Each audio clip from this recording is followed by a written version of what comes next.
Hey guys, how's it going? Today we are going to deal with these sumacs. What started off as 3 small innocent tiger eye sumacs has turned into this large patch of out of control growth. It always starts like that. You've got these plants that you think will never outgrow their situation. They won't spread like people say they're going to spread. In fact, the tiger eye sumacs, I think if you put it next to like the older varieties of sumacs, it does spread slower, but it still spreads. And they can start by seed, like they can spread by seed, but they also will naturalize in an area by rhizome. So they send out these, underground roots that pop up new growth. For example, if you look in here, you can see the main branch of one of the sumacs. And there's another main branch here and another one back here. Yet we have growth popping up all over in this space. And you can tell like a root came from this one and it cruised through all the way over here, and there's a whole extra plant right in this space right there. So from where the originals were planted, now this is their 3rd season in this space, so they have traveled, I would say about 15 feet or so, 10, 15 feet this way. And that's basically just this year's growth, because the first year they didn't spread at all. Last year they started to spread a little bit, but we pulled every bit of growth that came up and it was very manageable.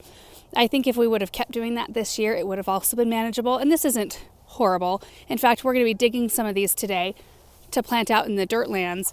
But it's not something I want to have this big in this area. So here's what we've got for tools. I've got a shovel and some biotone so we can dig a few and take them out. I've got a rake underneath the fertilizer. Got a rake to do some cleaning. I've got my battery operated loppers and my Velcros and some gloves. I just want to come in here though and show you from the other side. Like I even planted a hibiscus in here, Rosa Sharon hibiscus. And the sumacs have just come all the way over, and they are glorious. In terms of, this variety is very chartreuse in the summertime and brilliant orange red in the fall. I want to say it's one of our most beautiful things in the fall, and that's kind of why I held off cleaning this one up. It had gotten to a point this summer where we could have come in and we could have cleaned it all out, but I thought, well, let's just let it go through fall so that we can at least enjoy the color that it's going to provide, and then we'll come in and take care of it. So again, you can see a main branch, and we've got a root that's come over, and we've got a whole extra plant just popping up out of the soil, and I have no idea how hard these are going to be to dig. Ooh, I don't know. I won't need to dig that many in order to get some impact out there, because if they naturalize like this one has, a little goes a long way. So you guys, I think what we're going to do is just haul into this project, see how it goes. Here we go.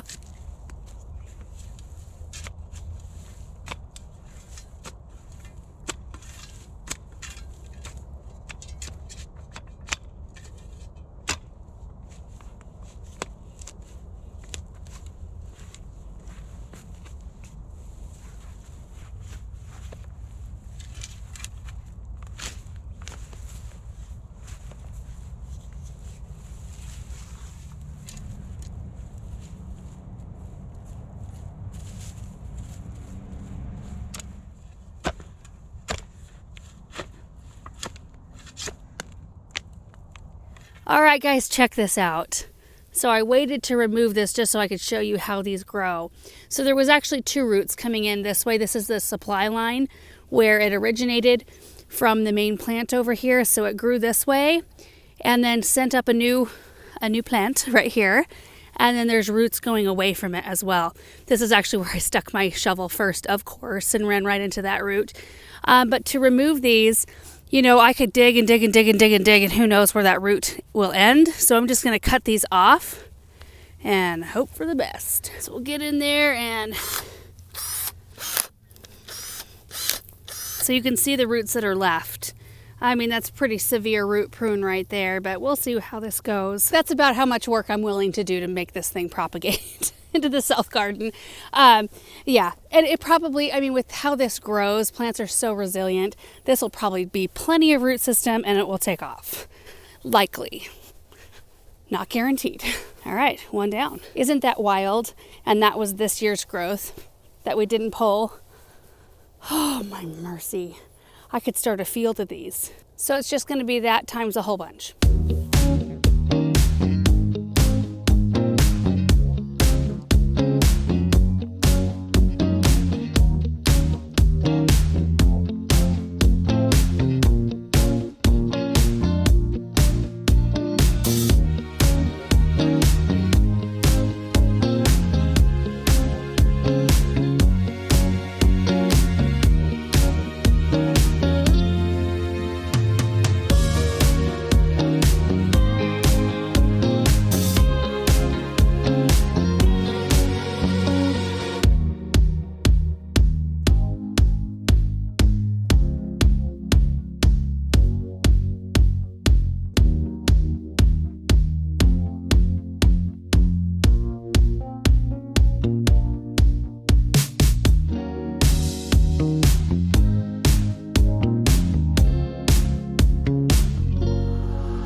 my gosh, what a difference. It looks like a completely different space.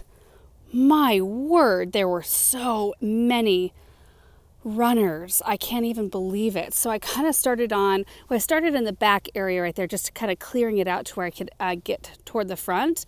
And then I cleared out around this one. You can really see the distinct individual, like original sumacs there. Then I cleaned out around this one. This one had runners that were completely like growing out over the top of the nepeta and the spruce into the echinacea that was here. I did decide to leave 3 brand new clumps right there. And we'll see. That might be something that we decide, maybe we don't want it to even be this big of a clump of sumac, but it is kind of nice. And they're really nicely spaced. So we'll see how they do. We can always pull those out. So at this point for next year, I'm wanting to keep much more on top of the growth. And if you keep after it, just a little bit at a time, kind of like you do weeding, it's not a big deal at all. And this wasn't really hard. It was a lot easier than I thought it was going to be. The wood of sumacs is so brittle, you can just snap stuff apart. There's a lot of roots still underneath that soil surface, so they are going to be popping up. So we'll just have to know that it's something that we have to keep on top of. But I personally think it's worth it, having that kind of maintenance for what this brings to the garden space. I mean, in the spring, the new growth is so vibrant. It has kind of an orangey yellow, and then it ages to a chartreusey yellow color. So it's a very bright, vibrant spot out here. And then the fall color is just nothing like it. And the stems are super soft, like they're very velvety, and they have these really neat seed pods. That one over there has more. Anyway, I'm just really pleased with how that turned out. Now I saved 5 and they are right here. Some of them have a little bit more root action than others, but I'm just gonna plant them and see what happens. And honestly, if even just one of these out of 5 takes, that's perfectly fine with me. It'll fill in. And I think this is where I want them all to go, right in this area between the Vanderwolf pine and the North Pole arborvitaes. Chad's dropping off some fill dirt right now. It's all going to be smoothed out so that this whole area is a little bit more level. Anyway, I'm going to start digging some holes. They don't have to be very deep. They're pretty shallow rooted, so let's get this done.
Those are going to be so pretty.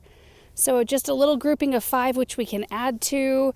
Of course, if they take, they will naturalize in this space anyway, but it would be pretty just to kind of continue on with a nice big, like a river of sumac through here. Oh, I love it. I think the structure is really pretty, especially when I look through this way, and it looks really dark in the camera, but the sun that's just barely peeking through is illuminating that velvet on the branches, and they look like they're glowing.